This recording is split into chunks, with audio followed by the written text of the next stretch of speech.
Está começando mais um Comentando no QG. Aqui quem fala é seu host de sempre, Paulo Raposo. E sabadou com mangá. Sim, o episódio de sábado é o mangá. Estavam com saudades? Eu espero que sim. Porque hoje eu vou falar aí de um queridinho meu, que eu já queria ter falado há algum tempo, mas assim, como um bom aproveitador que sou, vou aproveitar agora que o mangá foi anunciado oficialmente em terras brasileiras para vir aqui falar sobre ele. Hoje o assunto, vocês já viram na thumbnail, mas hoje o assunto é o mangá It, o Bruxo, ou Madano It, ou It the Witch. Então se acomoda aí, bora conversar sobre esse mangá, porque cara, a minha alegria, além de ser falar deste mangá que é bom demais, também é poder falar de novo sobre Shirou Sasaki neste recinto. Então agora a gente vai falar de Shirou Sasaki com a autora mulher, com uma roteirista mulher, ou seja, que era pra ser certo, deu certo em dobro. E é isso, vamos lá com a empolgação e felicidade. Vamos começar pelos dados básicos, né? Pra quem não conhece, se você tá ouvindo esse podcast, nunca ouviu falar de It, o Bruxo, e tá em dúvida, Paulo, que raios é It, o Bruxo? Eu vi que a Panini anunciou, mas o que é este mangá? Vamos aos dados técnicos. Escrito por Osamu Nishi, que é a autora de Irumakun, e ilustrado por Shirou Sasaki, a nossa Gold, a grande desenhista. Madano It, ou It, o Bruxo, ou It the Witch, começou a ser publicado nas páginas da Weekly Shonen Jump em setembro de 2024, segue em publicação atualmente aí com 9 volumes encadernados e cara, que mangá legal! Não tô dizendo assim que, nossa, esse mangá é o mangá para todos reunir, o mangá para todos dominar, mas é um mangá muito bom, muito gostosinho. E a sinopse dele, nas minhas palavras, obviamente, o mundo de Madano It, ele possui magias, né? E essas magias, elas têm vida própria, elas têm um corpo físico e elas são como fenômenos naturais, assim, né, vamos dizer. Só que elas têm corpo e tanana. E nesse mundo, as magias só podem ser capturadas por bruxas, porque somente mulheres possuem poder de magia, homens não possuem. E essas magias, elas têm um gadget muito interessante, que é, elas geram desafios para serem capturadas. Elas não podem chegar e falar, vou capturar, então eu tenho que cumprir o desafio imposto pela magia. Só que alguns desafios são mais improváveis do que parecem. E é nesse contexto, né, de caça de magia e tudo mais, que a gente vai conhecer o nosso protagonista, que é o Witch. Ele é um menino que vive na floresta, tem uma vibe meio caçador, uma vibe não, ele é um caçador, mora na floresta, e um belo dia a vida dele tromba com a bruxa mais poderosa e também com a magia, uma das magias mais poderosas do mundo, o Uroro. O Uroro tem como regra, ele não é capturado por mulheres, somente homens poderiam capturá-lo, mas homens não têm magia. Mas o nosso menino Witch consegue capturar o Uroro. E a partir daí a gente vai ter uma aventura onde a gente descobre que existe um bruxo nesse mundo. E ele vai, né, e o Witch ele decide ir aí também para esse mundo de bruxos e bruxarias e afins, a caça de magias, para também conhecer mais do mundo, conhecer mais de si e por aí vai. E a gente vai por uma aventura que, cara, é muito interessante. Antes de eu comentar um pouco mais sobre a história, porque eu fui aqui contando minha sinopse do meu jeito e papapá, eu vale mencionar, o mangá ele foi anunciado sim no Brasil, ele será publicado pela Panini Comics, só que, para quem quiser ler os primeiros capítulos e ver o que acha da história também, o Manga Plus, ele tem os 3 primeiros capítulos com tradução em português, assim como os capítulos mais recentes. Então assim, se você quiser ler em português, dá pra você ler os primeiros capítulos pra conhecer. Se você porventura já acompanha, você pode ler aí os capítulos mais recentes em português na plataforma oficial. Então assim, comecei aqui bem hypado, comecei bem empolgado, mas agora vamos voltar aqui a alguns pontos. A gente já pode considerar Madano It, com toda certeza, um dos shonens de maior sucesso assim dentro da Shonen Jump. Porque ele é um mangá que ele vende razoavelmente bem, se a gente considerar as vendas atuais dos mangás. Ele tem bons números de venda pra Shonen Jump, até pros padrões, assim, eu acho mais exigentes de um pouco mais à frente. Ele estaria numa régua assim de sobrevivência em muitos casos. Mas é muito interessante de mencionar que o roteiro da Osamu Nishi é um roteiro muito interessante. Ele é um roteiro que ele explora bem a ideia, né? Quer seja a ideia do mundo mágico, quer seja a questão de ter um homem que conseguiu utilizar magia, né? E assim como a gente vai entendendo alguns detalhes do Witch, um exemplo deles que eu acho muito interessante é o fato dele sempre ter vivido na floresta, sempre ter tido esse contato com as criaturas da floresta, ter sido treinado para a arte da caça. Ele aprende a entender alguém como uma ameaça ou não, se a pessoa demonstra essa vontade de ser ameaçadora. Então, por exemplo, se a pessoa exala uma vontade de matar, ele já fica em guarda, porque ele entende que é um risco para ele. Isso é muito interessante. É isso, inclusive, que no começo coloca ele em rota de colisão com o Ororo, porque ele entende esse problema, assim como uma das primeiras magias que ele captura é muito legal, que ele captura porque a magia simplesmente fala, eu gosto de fazer o caos porque eu gosto. E aí ele põe na lei da selva, que ele fala assim, se você não caça pra sobreviver, você caça só pelo prazer de matar, então a partir desse momento você pra mim é uma ameaça. Essa estrutura do protagonista, que é meio selvagenzinho, ele vai aprendendo, ele vai entendendo, mas ao mesmo tempo ele vai mostrando que essa vivência dele na natureza gera instintos de sobrevivência muito forte, ou de tipo assim, antes que me caçem eu vou caçar, cria uma narrativa muito interessante pra gente ver a evolução dele. Inclusive, se você pega o It do primeiro volume e o It dos capítulos mais recentes, você vai perceber diferenças muito grandes. Ele ainda tem detalhes que são dele próprio, né, que é a questão de ter esse feeling de caçador, mas ele já tem uma postura muito diferente do que a gente conhecia no começo. É óbvio que pra ele muitas coisas são novas, a forma como ele lida com outras pessoas também tem uma novidade muito grande, porque ele vive sempre na floresta, então ele não tinha outras pessoas com quem ele convivesse muito. Ele só teve o mestre dele, que treinou ele, que explicou pra ele como sobreviver, mas assim, ele nunca teve contato com pessoas demais. Então é essa evolução que a gente vai tendo dele, ao mesmo tempo que a gente vai conhecendo o mundo mágico, né? O mundo mágico que, por culpa da Descarras, que é a bruxa mais forte, que é quem tromba com o Beat no primeiro capítulo, a gente vai tendo esse conhecimento. Inclusive a Descarras é uma das melhores personagens que já foram criadas ever pra mim no quesito personagem feminina. Ela é marrenta, eu acho muito da hora que ela é marrenta, ela é posturadíssima e ela é a mais forte, mas tipo assim, não é só bravata, ela é a mais forte. E em muitos momentos isso vai ser posto à prova de alguma forma e ela vai conseguir superar. E é incrível isso. Inclusive, nos capítulos mais recentes, a gente meio que descobre o porquê, além de ser mais forte, ela tem, por exemplo, uma alcunha de bruxa do abismo. E o momento dessa descoberta é insano. Muito legal, porque assim, a gente começa a ter outras facetas. E eu gosto da maneira como o roteiro, ele entende assim, que muitas coisas não precisam ser explicadas logo de cara, né? E não apenas ele deixa isso muito claro, como ele deixa bem claro que é um universo vasto que ele vai querer explorar da melhor forma possível. Então assim, se no primeiro momento a gente vai conhecer nosso protagonista, a personagem que vai acompanhá-lo aí como mentora, e além dela, com o tempo a gente vai conhecendo outros personagens, outros bruxos, o pessoal que mexe com registro, a gente vai conhecer gente aí que mexe com ferramenta mágica, e a gente vai conhecendo outras magias, a gente também vai conhecendo esse universo num todo, assim como o principal vilão, que é muito interessante mencionar que o principal vilão da série até então, ele não aparece tipo, nossa, depois de 20, não, ele aparece, se não me falha a memória, no volume 2, volume 3, tá ligado? No volume 3, ele já aparece, que é a magia antimundo, que é uma magia muito da hora. Então assim, toda essa exploração de universo, toda essa construção, ela é muito bem pensada. Inclusive, quando você vê a magia antimundo aparecendo e ela tendo o primeiro confronto ali com It, muita coisa naquele universo muda. E até é muito interessante isso também. Quando chega em capítulos mais recentes, no último arco antes do que nós estamos agora, isso também é explorado e é muito bem feito. Porque a gente consegue ter uma construção linear, mas sem pressa. A autora não tem pressa para contar pra gente uma história onde você tem um universo vasto para explorar, porque, cara, pensa comigo, magias aqui, elas não são poderzinho apenas, elas são parte daquele ecossistema, elas vivem junto com os seres humanos.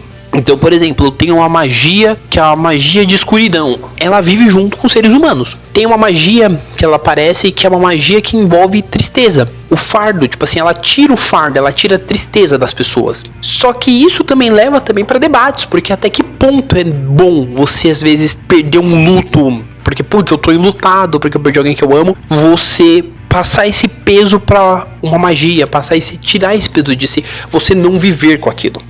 Você pegar um momento triste da sua vida, um momento que tipo, putz, tá pesado, você simplesmente tirar de você e dar na mão de uma divindade, né? Porque essa magia ela se vê como uma divindade, simplesmente porque você não quer ter, entendeu? Entende?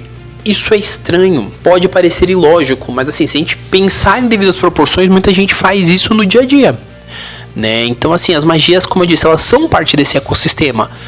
E muitas delas não são perigosas, né? Elas são apenas magias ali, como são fenômenos naturais. Mas, por serem essa parte do ecossistema que nós temos nesse universo, elas precisam, né, em muitos casos, serem capturadas pelas bruxas, para que as bruxas consigam utilizar aí as magias também e a vida seguir seu fluxo normalmente, sem nenhum fato estranho, sem nenhum ser humano ser morto ou prejudicado pela simples existência, entendeu? É uma narrativa que ela é muito grande quando a gente pensa de uma forma mais ampla e funciona muito bem. Eu tô repetindo esse ponto porque eu acho que é muito interessante, porque é um roteiro muito rico. E aqui não falei, são 90 capítulos e em muitos momentos o roteiro ele já deixa aquela ideia de que sim, a gente vai começar a ver arcos focados, né, em outros vilões, em personagens que estão ligados ao vilão principal. Mas assim, a gente já tem uma noção de quem é o vilão principal, só que a gente sabe que, mano, obviamente isso vai se estender ao máximo que der,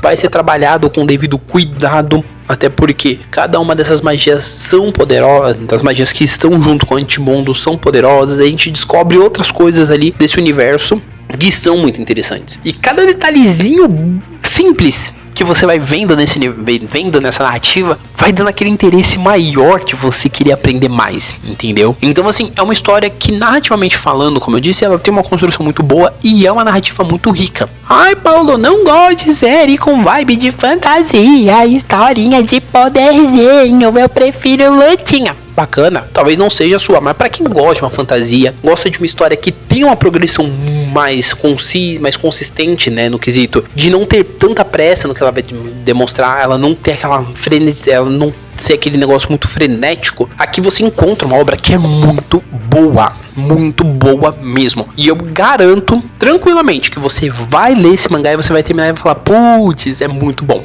tá? Vale muito a pena. Mas eu também quero aproveitar que eu falei razoavelmente bem do roteiro para falar muito da arte, né, gente? Porque é o que eu falei no começo, mostrei-me muito empolgado, mas é uma alegria muito grande. Se eu já falo da Uzumanishi sem ter lido Iruma-kun. Sim, eu não li Iruma-kun. Se você estiver ouvindo isso e quiser me dar o volume de Iruma-kun, eu aceitarei de bom grado, porque eu nunca li. Eu não cheguei a ver o anime, eu comecei, mas eu nem peguei pra ver o primeiro episódio inteiro. Eu preciso, mas se alguém quiser me doar o primeiro volume do mangá, eu aceito, tá bom? Que Iruma-kun também tá saindo pela Panini, olha que legal. As duas obras da roteirista tá saindo pela Panini.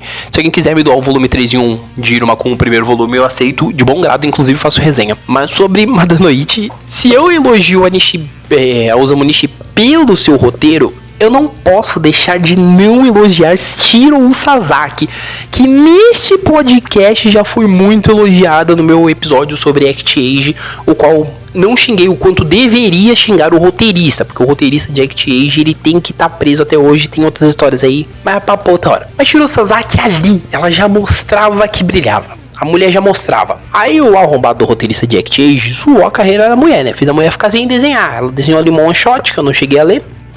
E o destino, as estrelas se alinharam, colocaram ela com uma roteirista muito boa. E o que Shiro Sasaki nos entrega, a gente pede um lanche, ela entrega um banquete. Porque essa mulher, ela entrega tudo e mais um pouco. E, gente, tá pra nascer uma mulher, e eu falo isso pra vocês, eu vou ter que puxar saco de Shiro Sasaki, porque como eu disse, eu já amava a arte dela na época de Act Age. Ela é uma desenhista muito boa, obviamente, não vou falar, nossa, é o melhor traço do universo, mas cara, é uma arte que eu acho muito bonita.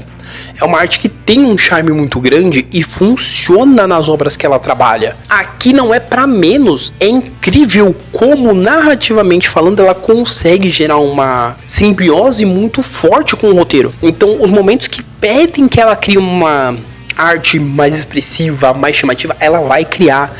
Para artes emotivas ela vai conseguir entregar, e acreditem, ela entrega. Ela entrega páginas que são incríveis. Eu falei incrível, mas é incríveis. Páginas que você fica assim, cara, isso tá lindo, tá muito bonito, tá muito riquíssimo. Por quê? Porque essa mulher, ela consegue fazer... Gente, ela consegue fazer os bagulho mais bonito, uns bagulho lindo. muito acima da média e muito funcional, especialmente quando a gente entende que nesse mangá ela vai ter muito momento que vai ter que precisar de alguns detalhes, tanto para questão de magias, quanto para questão das próprias magias, tanto para questão de magia, quanto para questão das magias humanizadas. Então ela precisa ter designs inventivos, porque não adianta simplesmente falar, ai, eu vou criar uma magia aqui que ela tem um design X. Não, você tem que ser inventivo e, cara, ela consegue trazer as ideias claramente textuais em storyboards por um desenho que você fica preso, você realmente gosta do que você tá vendo. Então é uma ideia muito legal. Sem contar que eu gosto também do fato dela ter criado, isso eu não posso falar, é spoiler, mas ela cria algumas coisas que são muito interessantes, né? Inclusive o visual de cada bruxa é um visual único, é um visual que funciona muito bem. E mano, assim, só elogios pra Shiro Sasaki. As capas de Madanoichi, elas são capas muito bonitas. Vocês podem olhar todas, eu acho que só tem uma ou duas assim que não é tudo isso, mas a maioria você olha e fala, putz, é uma capa bonitinha. Não é, meu Deus, chamativo, mas é bonito e funciona. É o que eu falei do roteiro, eu volto aqui pra arte em dobro. É algo que vale muito a pena, é algo que vai te chamar a atenção, é algo que, sendo muito honesto, eu admiro. Sobre a questão dos nomes, do nome, porque eu falei 3 nomes aqui diferentes, repeti várias vezes. O título do podcast, obviamente, ele tá em português. Isso é uma coisa muito importante para se dizer, porque o título da série em japonês, como eu disse, é Madanoichi. Em inglês, a série se chama It the Witch. E aí vai vir algum jovem otaku médio falar pra mim assim, não, mas eu tinha que ter achado em japonês no Brasil. No Brasil tinha que estar em japonês. Não tinha. Já vamos começar de um ponto, tá? Eu vou falar um pouco disso. Quando a Panini anunciou no Anime Friends, que se não falei a memória vai ser agora em setembro, eles já deixaram claro que viria com o título de It, o Bruxo. Eu não fiquei bravo, não fiquei puto, nem nada. Pelo contrário, fiquei feliz. Mas eu nem me surpreendi porque o título no Manga Plus, ele está como It, o Bruxo. Então assim, eu poderia ficar aqui, ai, Madanoichi. Mas eu não posso chamar a série de um título que nem na nossa tradução ele ficou. Porque não se manteve um título em japonês, uma vez que o aplicativo oficial da editora japonesa traduziu o título. Então, obviamente, quando foi licenciado, veio com tradução, tá? Então assim, sempre quando alguém vier pra você, ai, Madanoichi, não.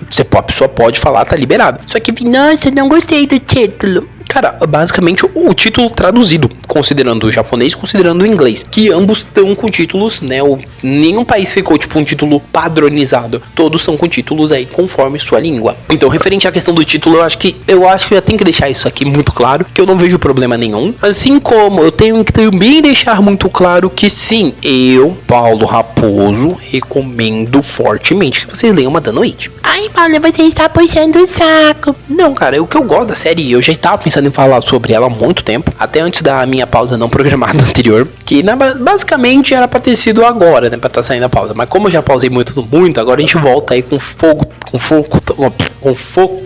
total pra vocês, né. Então assim, tem muitos episódios ainda por vir, de coisas variadas, mas esse aqui ele já tava na minha geladeirinha assim há muito tempo, eu tava segurando muito e tava me perguntando como que eu ia fazer. E aí agora que a Panini anunciou, eu já falei, opa, aqui o gancho já tá feito. Eu posso criar um episódio, que foi o que eu fiz aqui ao longo desses 20 minutos, pra falar o quanto a obra é interessante, o quanto a construção de universo das autoras é muito bom, né? E a forma como tudo se encaixa é muito bem estruturada. Então, deixar também essa indicação. Porque, cara, é uma obra que eu gosto e eu falo pra vocês tranquilamente. Eu tava lendo ela em inglês. Quando a Manga Plus começou a publicação da obra em português, eu fui reler.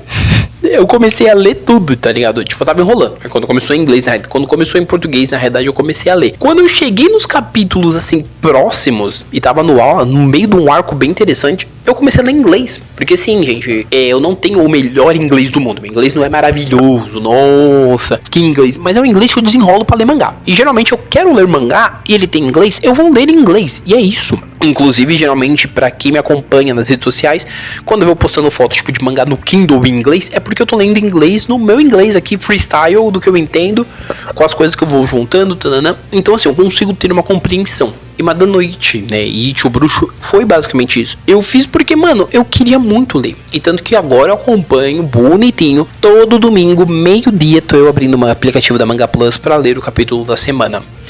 Porque, cara, é um mangá que ele vale a pena. E assim, ai, Paulo, mas tem outros mangás que eu gosto mais. Beleza? Mas é o que eu falei, irmão. Quer dar uma chance para um volume fechado? Pega o volume 1 da Panini, lê e vê o que você acha. Paulo, não tô muito confiante, quero ler pelo menos o primeiro capítulo. Vai lá no Manga Plus, dá uma lida. Irmão, garanto pra você vai ler os 3 primeiros capítulos que tem lá em português, você vai querer dar uma olhada nos demais pela curiosidade. Nem que seja pela curiosidade de ver até onde isso vai. Quando você menos esperar, você vai estar lendo a edição da Panini. Vai por mim. Confia, acredite. E sim, eu poderia fazer o que eu vou falar agora, que é colocar o link aqui embaixo da postagem pra vocês irem lá comprar. Mas, na verdade, mesmo se fosse parceria, eu não colocaria. Eu ia falar pra você entrar, terminou esse episódio, aqui a gente tá terminando agora. Terminou, vai lá no Manga Plus, lê o primeiro capítulo em português. Se você não achar tudo, se você olhar e falar, putz, não foi a minha vibe, você já sabe que tem outras obras aí que tá saindo no mesmo mês de Madame Noite que você pode investir. Se olhou e ficou minimamente curioso, vai no site da Panini ou na Amazon, fica a seu critério, garfa seu volume. A partir de hoje, toda série que eu for falar, que tiver saindo, eu vou falar isso pra vocês. Qualquer obra que eu for recomendar, pode ser que algum dia, pode ser que ano que vem mude, etc. Mas independente de ser um título que eu gosto, independente de ser um título que está em português, inglês, etc. Se ele tem disponível para você ler um capítulo de forma oficial, eu vou te indicar você ler o primeiro capítulo e tira suas conclusões. Se você curtiu, você vai lá e compra. Ai, Paulo, você podia deixar o link aqui embaixo para facilitar. Não, porque eu não quero que vocês achem que eu estou indicando isso para vocês para vender. Vender. Não, eu quero que vocês aproveitem, vão lá tirar a conclusão de vocês. Sempre lembrando, né, gente, o aplicativo da Manga Plus está disponível lá na sua loja de aplicativos favoritas para você ler. E não tem só It o Bruxo lá no nosso idioma, tem algumas outras obras. Vale muito a pena. Ai, Paulo, eu não gosto muito de obra em português. Tem obras em inglês também pra você ler, conhecer e estudar um pouco mais aí, melhorar seu vocabulário em outro idioma, tá? Então assim, vai lá, mano, dá uma lida, dá uma chance. Eu garanto que se você tiver de coraçãozinho aberto, você vai se encantar com uma história divertidíssima, sem maldade. E assim, obviamente, gente, eu gosto muito de Madame Noite, o que eu vou falar agora vai ser muito controverso. Inclusive, se alguém da Panini estiver ouvindo isso, vai ser um pouco controverso o que eu vou falar agora. Mas dos anúncios em questão, não foi Madame Noite que me hypou. Eu gostei muito do anúncio, já esperava na realidade, mas não foi ele que me hypou. Foi outra obra que ela vai ser foco em outro momento. Amigos meus já sabem qual obra que me hypou, mas assim, pra você que não sabe, você só vai descobrir mais pra frente, beleza? Mas assim, se você já leu Madame Noite, né, o It o Bruxo, o It the Witch, como você preferir chamar, comenta aqui, gente, dê seu feedback, o que você acha da obra, o que você gostou. Comenta também se o que eu falei sobre a obra te motivou, te deixou curioso pra conhecer, né? Porque assim, às vezes a gente fala, eu tô aqui puxando o maior saco da Shiro Sasaki, porque em real, eu desejo todo sucesso pra ela. Se você ouvir meu podcast sobre Act Age, você vai ver sobre Act Age, você vai ver isso. Eu sempre falo que eu desejo um sucesso muito grande pra essa mulher, porque o que a Shiro Sasaki passou, né, graças à palhaçada do roteirista, o crime do roteirista, deixou ela aí na geladeira mocota, e agora ela volta com uma obra que tá aí, ó, um expoente da Jump, e eu garanto que você que está ouvindo isso, se você der uma chance, você vai abraçar e você vai falar, puta que pariu, bem que o Raposo falou, é uma obra muito boa, é uma obra gostosa de ler, e é isso que eu acho que a gente precisa, pra mim pelo menos. Tem outras obras da Jump que eu quero falar mais pra frente, uma delas inclusive eu comecei a ler nesse período entre o final de Blue Box e pausa de Kagurabate e tal. Eu comecei a dar uma lida ali, o primeiro capítulo, vou ler alguns outros pra também fazer um podcast. Então vocês vão descobrir em breve outra obra da Jump que eu tô lendo. Mas assim, eu tô falando de muita coisa, dando muito spoilerzinho bobo aqui, sendo que o meu foco era Madame Noite, que eu consegui falar bonitinho e eu espero que vocês gostem mesmo da obra, pra vocês que vão começar a conferir pela Panini. Pra você que ainda tá em dúvida, como eu disse, Manga Plus, vai lá, lê o primeiro capítulo, depois a gente conversa do restante. Se você não leu, ouviu o podcast até aqui, não leu, espera terminar, tamo no final, vai lá ler, volta e comenta. Eu quero o seu comentário, pra você, isso é pra você comentar o que você achou, beleza? Por hora é isso, um abraço. Lembrando sempre que o Comentando ele é um podcast semanal, com uma média de 3 episódios por semana, de 2 a 3 episódios, tá? Vai sempre variar, se forem 2 episódios, às terças e quintas, se forem 2 episódios, terças e quintas, 3 episódios, terças, quintas e sábados, o tempo vai variar, né? Vocês estão vendo aí que os últimos episódios eles estão vindo até maiores, estão todos disponíveis nos principais agregadores, Apple Podcast, YouTube Music, Spotify, Deezer, Amazon Music e diversos outros agregadores. Você escolhe o seu favorito. As postagens também estão no Substack, então se você tá vendo por lá, viu pelo link, assina meu Substack porque em breve chega textões também. Por hora é isso, um abraço e nós fomos!